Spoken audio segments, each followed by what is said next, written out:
If you've ever seen pictures of Eddie Van Halen's red, white, and black striped guitar, you'll probably notice that there's a small, short stripe right here, and it's actually not a stripe, it's a piece of tape, just like this.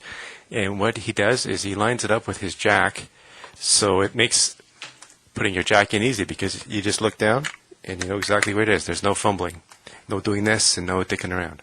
Another idea is, instead of taking your jack, plugging it in directly like this, you feed it through over your strap like this, give it a bit of slack, loop it around, put it in like that. Now what happens here is this becomes a natural sort of clamp for the end, and it makes doesn't put any stress on on your jack here on the cord, because it's being bent or whatever.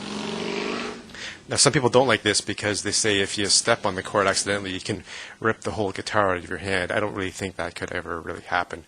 And you're more likely to do a lot of damage from here over the years from just jiggling this cord constantly, and that stops it from doing that.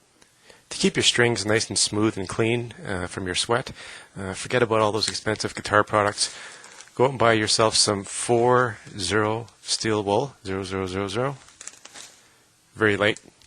Break off a little piece like this, wrap it around the string, and then just rub it back and forth. You can do all 6 strings like this. If you have a very expensive guitar, you might want to be careful about the fretboard. This won't hurt the frets. In fact, you can actually clean your frets with this also. I've been using this when I get lazy. I just take a big chunk of this and rub it along the strings like this, and it's never hurt my fretboard. I've never noticed any marks on it or anything.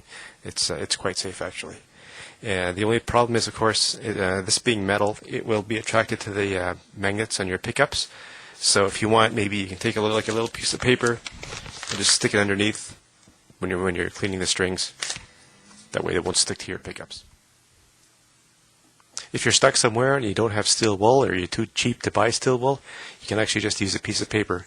Just kind of fold it in half like that, wrap it around the string, and if they're really dirty, you'll hear it going ee along there, and when you open it up, you'll see a black line, and actually you can see the black line right there.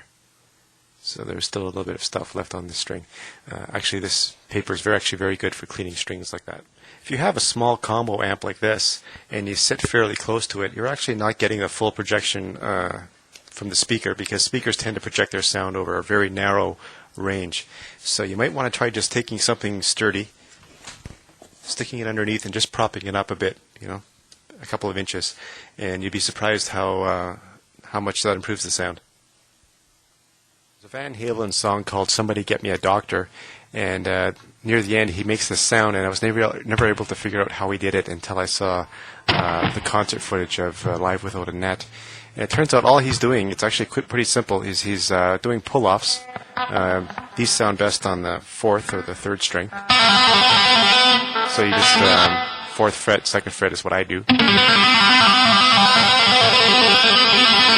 And then what you do with your palm as you're doing that is you just sort of tight your palm along and just run it along the strings. And what you get is this kind of sound. You have to dig in pretty hard with your hand here, and what you get is this kind of sound.